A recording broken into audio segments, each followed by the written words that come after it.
Mga lods, magandang hapon po sa atin lahat. Magmumukbang po tayo.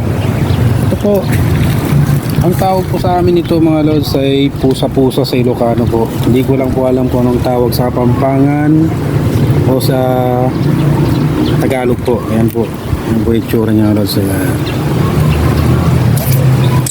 Sarap po. Kung iba wala na pong laman mga lods, oh. Kinain na po ng mga ibon. Mga lods, kung alam nyo po yung prutas po na to, paki-comment below naman mga lods kung ano pong tawag po sa inyo nito. Kung ano pong tawag sa Kapampangan at kung ano pong tawag sa Tagalog mga lods. Kasi po sa amin, pusa-pusa po ang tawag dito. Kung plano nyo mga lods na kumuha po ng ganito, kailangan po may hawak kayong stick po. Pagpagin nyo muna yung bawat sulok po kasi itong pusa-pusa po na to mga lods, sa masukal po kasi ito mga lods. Napapansin nyo po, masukal po yan. Parang nakakatakot po talaga kasi baka may ahas po. Kaya hindi ko po tinatanggal talaga po yan mga lods. Hinayaan ko po yan dahil yun nga po, gusto ko po siya. Gusto ko po yung pusang-pusa po na yan mga lods. Tignan nyo naman po, napakadaming bunga niyan mga lods. Kaso yung mga bunga mga lods na nasa ibabaw po, wala na pong mga laman.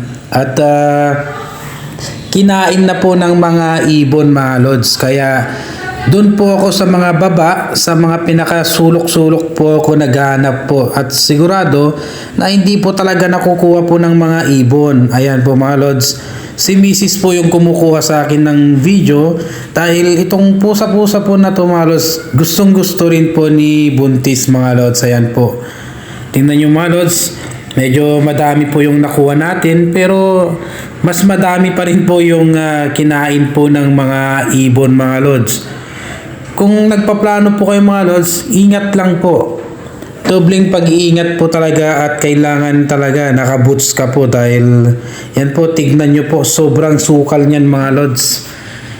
Yan po, napakasukal po niyan, no? Baka po biglang may lilitaw pong ahas dyan, tutuklaw na lang po sa inyo mga lods. At kaya nakakatakot po talaga. Maski ako po mga lods, takot po talaga ako sa ahas. Ayan po. Mga lods, bago po tayo magpaalam, gusto ko munang i-shout out si Madam Laleng Anunciacion at Madam Josebel Padilla. Maraming salamat po sa pagsuporta sa aming mga video at sa lahat po ng sumusuporta sa aming mga lods at nanonood sa aming mga video. Ingat po tayo lagi mga lods and God bless po.